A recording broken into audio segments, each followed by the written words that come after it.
तो इस कहानी की शुरुआत होती है टूर्नामेंट ऑफ पावर के अंदर। हम सभी देखते कि गोकू और जिरिन के बीच में काफी बड़ी फाइट चल रही होती है, लेकिन गोकू अपनी सारी कोशिश कर देता है, फिर भी जिरिन को नहीं हरा पाता है। और ऐसे में गोकू को स्पिरिट बॉम्ब का आइडिया आता है और हम सभी देखते कि गोकू यहाँ पर अपना स्पिरिट बॉम्ब बनाने के लिए सभी की एनर्जी मांगने लगता है और सभी लोग अपनी एनर्जी गोकू को भी दे देते हैं।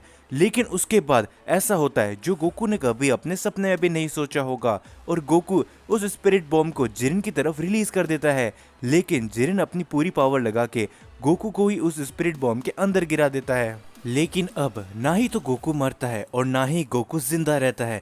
गोकू इस समय में समय के जाल पे बंद हो जाता है और टूर्नामेंट ऑफ पावर वैसे ही आगे कंटिन्यू होता है। सभी लोगों को लग रहा होता है कि गोकू अब हमेशा हमेशा के लिए खत्म हो चुका है। लेकिन तभी बीरस वीस से कहता है, हे वीस, आखिर गोकू के साथ में क्या हुआ है? क्या वो सच में खत्म हो गया? जिसके ऊपर वीस कहता है, माय लॉर्ड बीरस, मुझे ढंग से कुछ भी नहीं पता चल रहा है। मुझे तो ऐसा लगता है कि गोकू ना ही अभी तक मरा है और ना ही गोकू अभी जिंदा भी है।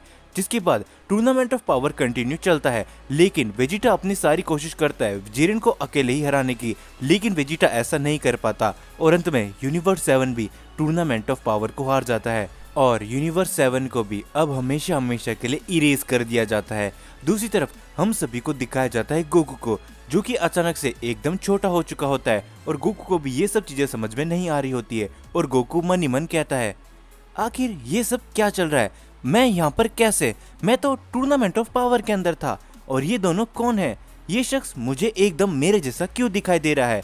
और हम सभी देखते कि बाहर बार्डोक और उसकी वाइफ खड़ी होती है, जो कि गोकू के असली पेरेंट्स होते हैं और गोकू ये सब समझ नहीं पा रहा होता है और गोकू मन ही मन कहता है, क्या आखिर ये लोग बाहर क्या बातें कर रहे हैं? जिसके ऊपर बार्डोक कहता है, चाहे कुछ भी क्यों ना हो जाए, हमें कैकरोट को यहाँ से सुरक्षित कहीं और भेजना पड़ेगा, क्योंकि मुझे लगता है कि फ्रीजा हमारे प्लेनेट को तबाह कर देगा। जिसके ऊपर हम सभी देखते कि बार्डोक और जिनेल आपस में बातें कर ही रहे होते हैं। तभी गोकू अंदर से बहुत ही ज्यादा कोशिश कर रहा होता है ताकि वो उसके पेरेंट्स से बात कर पाए और गोकू कहता है, ये आखिर क्या हो रहा है? मैं कुछ भी नहीं समझ पा रहा हूँ और मेरी बॉडी अचानक से इतनी छोटी कैसे हो चुकी है? और ये शख्स, क्या ये दोनों मेरे मॉम और डैड है? जिसके बाद हम सभी देखते कि बार्डोक उस कैप्सूल को वहां से रवाना कर देता है, लेकिन थोड़ी आगे जाते ही हम सभी देखते कि वो कैप्सूल एकदम फूट जाता है, जो देख के गोकू के मॉम और डैड काफी ज्यादा चौंक जाते हैं और बार्डोक कहता है, क्या आखिर ये कैसे हो सकता है? उसके बाद हम सभी देखते कि गोकू उड़ने लग जाता है और वो बार्डोक के सामने आके खड़ा होता है, जो देख के गोकू के पेरेंट्स काफी ज्यादा चौंक जाते हैं और बार्डोक कहता है, क्या कैकरोट, आखिर तुम ये सब कैसे कर पा रहे हो? तुम तो अभी तक अच्छे से चलना भी नहीं सीखे थे। जिसके ऊपर गोकू कहता है, क्या आप दोनों मेरे मॉम और डैड हो? जो सुन के बार्डोक और जिनेल काफी ज्यादा चौंक जाते हैं और बार्डोक कहता है, क्या कैकरोट, तुम हमसे बात कर सकते हो? हाँ, हम तुम्हारे मॉम और डैड है। जो सुन के गोकू काफी ज्यादा खुश होता है और उन दोनों से जाके गले लग जाता है और बार्डोक को ये सब चीजें समझ में नहीं आ रही होती है। दूसरी तरफ गोकू कहता है, इसका मतलब ये तो नहीं कि मैं वापस से पैदा हो गया हूँ, क्योंकि टूर्नामेंट ऑफ पावर के अंदर मैं शायद स्पिरिट बॉम्ब से मारा गया था, लेकिन क्या मेरे पास मेरी सारी पावर्स हैं? जिसके बाद गोकू अपना पावर अप करने लगता है और वो सुपर सीएन के अंदर ट्रांसफॉर्म हो जाता है, जो देख के बार्डोक भी काफी ज्यादा चौंक जाता है और वो कहता है, क्या कैकरोट, आखिर तुम ये क्या बन गए हो? क्या मुझे मत बताना, कहीं ये वही लेजेंडरी सीएन फॉर्म तो नहीं जिसके बारे में हम सब बातें किया करते थे, जिसके बारे में इतिहास में बताया गया था?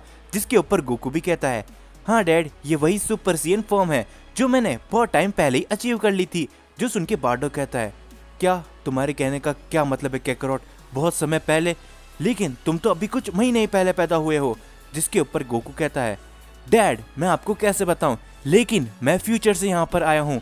आपको मुझे पता है कि ये सब बातें बिल्कुल समझ में नहीं आ रही होगी और ना ही मैं आपको ढंग से समझा पाऊंगा, लेकिन आप चिंता मत करो, अब मैं यहाँ पर आ गया हूँ तो सब कुछ एकदम मैं सही कर दूंगा।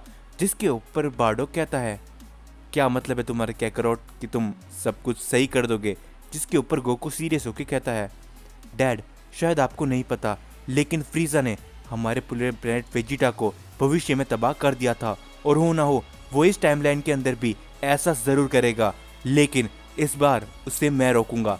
जो सुन के बार्डोक कहता है, क्या कैकरोट, तुम कह रहे हो कि तुम फ्रीजा का सामना कर सकते हो? शायद तुम्हें नहीं पता कि फ्रीजा काफी ज्यादा ताकतवर है तुम उसका सामना नहीं कर सकते काकारोट।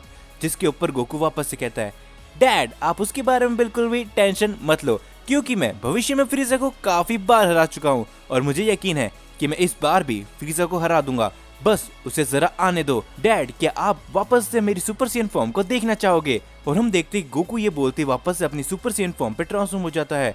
लेकिन गोकू को ये नहीं पता था कि इस टाइम के सारे सेंस स्काउटर का यूज करते थे और यहाँ पर सभी सेंस के स्काउटर धीरे धीरे करके फूटने लगते हैं। और दूसरी तरफ फ्रीजा के स्पेसशिप के अंदर भी फ्रीजा का भी स्काउटर अचानक से फूट जाता है और फ्रीजा ये देख के काफी ज्यादा चौंक जाता है और वो कहता है, क्या ऐसा नहीं हो सकता? क्या वो लेजेंडरी सैयन फॉर्म वाला सेन प्लेनेट वेजिटा पे आ चुका है? मैं इसीलिए तो अभी उसको नष्ट करने के लिए जा रहा था। अब मुझे ये बहुत ही जल्दी करना पड़ेगा। और हम सभी देखते कि फ्रीजा अचानक से प्लेनेट वेजिटा के पास पहुंच के वहां पर अपना एक काफी बड़ा अटैक करने लगता है। लेकिन तभी वहां पर बार्डोक आ जाता है और वो कहता है, मुझे पता था फ्रीजा कि तुम ये जरूर करोगे, इसीलिए मैं अपने बेटे काकारोट को यहाँ से काफी दूर भेजने वाला था, लेकिन अब वो तुम्हारा खात्मा करने के लिए यहाँ पर आया है। और हम सभी देखते कि गोकू भी वहां पर आ जाता है और फ्रीजा अपने उस बड़े सारे अटैक को प्लेनेट वेजिटा की तरफ फेंक देता है, लेकिन गोकू उसे बड़ी आसानी से वहां पर से हटा देता है। जो देख के फ्रीजा कहता है, क्या आखिर ऐसा कैसे हो सकता है? ये छोटा सा बच्चा मेरे इस अटैक को कैसे हरा सकता है? कहीं वो सारी बातें धीरे धीरे करके सच तो नहीं हो रही? तो मुझे जल्द से जल्द इन सभी को यहाँ से खत्म करना पड़ेगा। और हम सभी देखते कि ये बोलते फ्रीजा अपना एक काफी बड़ा अटैक वापस से गोकू की तरफ करता है, लेकिन गोकू उससे बड़ी आसानी से बच जाता है और वो अपनी सुपर सैयन फॉर्म के अंदर ट्रांसफॉर्म हो जाता है। जो देख के फ्रीजा काफी ज्यादा डर जाता है और गोकू कहता है, फ्रीजा तो तुम्हें क्या लगा था कि तुम इतनी आसानी से इस बार प्लेनेट वेजिटा को खत्म कर दोगे? और फ्रीजा कहता है, क्या मतलब है तुम्हारा इस बार से? मैंने आज तक कभी प्लेनेट वेजिटा को खत्म ही नहीं किया। जिसके ऊपर गोकू कहता है, शायद तुम्हें नहीं पता कि मैं फ्यूचर से यहाँ पर आया हूँ। जो सुन के फ्रीजा भी काफी ज्यादा कंफ्यूज होता है और गोकू कहता है, अरे यार मैं इन सबको ये बातें क्यों बता रहा हूँ, इनको मेरी बातें तो समझ में नहीं आने वाली। तो चलो फ्रीजा मैं तुम्हारा काम खत्म कर देता हूँ। और हम सभी देखते कि गोकू ये बोलते अटैक कर देता है फ्रीजा के ऊपर, लेकिन फ्रीजा उससे बच के गोकू के ऊपर भी काफी सारे अटैक करने लगता है और धीरे धीरे करके फ्रीजा के भी काफी सारे साथी अटैक करने के लिए जाते हैं गोकू के ऊपर, लेकिन गोकू बड़ी आसानी से उन सभी को वहीं पर खत्म कर देता है। जो देख के फ्रीजा कहता है, क्या आखिर ये कैसे हो सकता है? एक सैयन बच्चा मेरे इन साथियों को कैसे खत्म कर सकता है?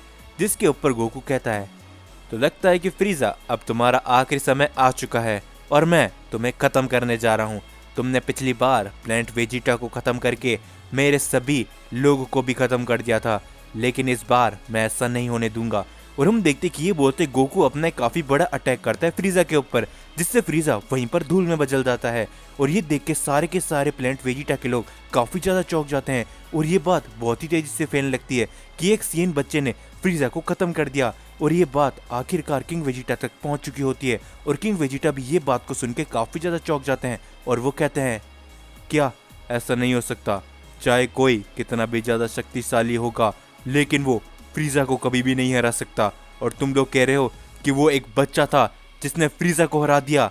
जिसके बाद हम सभी को प्लेनेट बीरस दिखाया जाता है और इस टाइमलाइन के अंदर वीस और बीरस दोनों को ही नहीं मालूम होता है कि आखिरकार गोकू कौन है। और यहाँ पर वीस बीरस से कहता है, माय लॉर्ड बीरस मैं आपको एक बात कहना चाहूंगा, मुझे ऐसा लग रहा है कि फ्रीजा को किसी ने खत्म कर दिया है। जो सुन के बीरस कहता है, क्या तुम ये कैसी बातें कर रहे हो वीस? ऐसा नहीं हो सकता।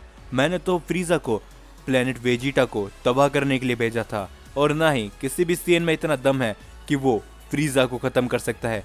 जिसके ऊपर वीस कहता है, नहीं लॉर्ड बीरस अगर आप ध्यान लगा के देखोगे तो आपको भी फ्रीजा की की अब महसूस नहीं होगी और मुझे उसी के साथ में एक ऐसी की महसूस हो रही है जो कि एक बच्चे की है जिसने फ्रीजा को अभी अभी खत्म कर दिया है। जिसके ऊपर बीरस कहता है, हाँ वीस तुम सही कह रहे हो, मुझे फ्रीजा का की तो बिल्कुल भी सेंस नहीं हो रहा है, लेकिन ऐसा कैसे हो सकता है? क्या एक बच्चा फ्रीजा जैसे किसी को हरा सकता है, यहाँ तक कि फ्रीजा को खत्म कर सकता है? जिसके ऊपर वापस से वीस कहता है, लॉर्ड बीरस जिस किसी ने भी फ्रीजा को खत्म किया है मुझे मालूम है कि वो एक सैयन है और साथ ही में मुझे इस की से महसूस होता है कि वो एक छोटा बच्चा है, लेकिन ऐसा कैसे हो सकता है? मुझे साथ ही में उस बच्चे के पास में गॉड्स की भी की महसूस हो रही है। जो सुन के बीरस काफी ज्यादा चौंक जाता है और वो कहता है, क्या तुम्हारे क्या कहने का मतलब है वीस कि एक बच्चा, वो भी एक सीएन का बच्चा, जिसने जिसने फ्रीजर को खत्म कर दिया और उसके पास गॉड्स की है। जिस पे वीस कहता है, हाँ लॉर्ड बीरस, तो क्या हमें वहां पर चल के देखना चाहिए कि आखिरकार ये कौन हो सकता है। जिसके ऊपर बीरस कहता है, हाँ वीस, हमें वहां पर चलना चाहिए और देखना चाहिए कि आखिर वो कौन है जिसने फ्रीजर को खत्म कर दिया। और साथ ही में मैं ये भी देखना चाहूंगा कि उस शख्स के पास कितनी ज्यादा शक्तियां है और क्या उसके पास सच में गॉड की है। तो चलो वीस, तो लगता है कि हमें प्लेनेट वेजिटा में जाना चाहिए। तो यार वीडियो खत्म करने से पहले मैं आप सभी से एक बात कहना चाहूंगा। आप लोगों की काफी ज्यादा डिमांड आ रही थी कि गोकू के रीबॉर्न के ऊपर एक वीडियो लेकर आओ, यानी कि एक मांगा लेकर आओ। तो आप सभी की काफी ज्यादा डिमांड के ऊपर मैं गोकू रीबॉर्न की मांगा लेकर आ चुका हूं। तो अब इस मांगा में आप सभी अपना सपोर्ट जरूर से दिखाना और हाँ, मेरे को कमेंट में ये बताना है आप सभी को इसका पहला पार्ट कैसा लगा। और अगर आप सभी को ये वीडियो पसंद आई और अगर आप सभी चाहते हो कि मैं इस मांगा को आगे चलकर चैनल पे कंटिन्यू करूं, सो इस वीडियो के अंदर 1500 लाइक कंप्लीट करवा देना, जिससे मुझे भी पता चल जाएगा कि आप सभी को ये मांगा पसंद आ रही है। तो इसीलिए मैं आप सभी के लिए इस मांगा के नेक्स्ट आने वाले पार्ट बहुत ही जल्दी लेकर आता रहूंगा। एंड जाने से पहले मेक श्योर चैनल को सब्सक्राइब याद से करते हुए जाना।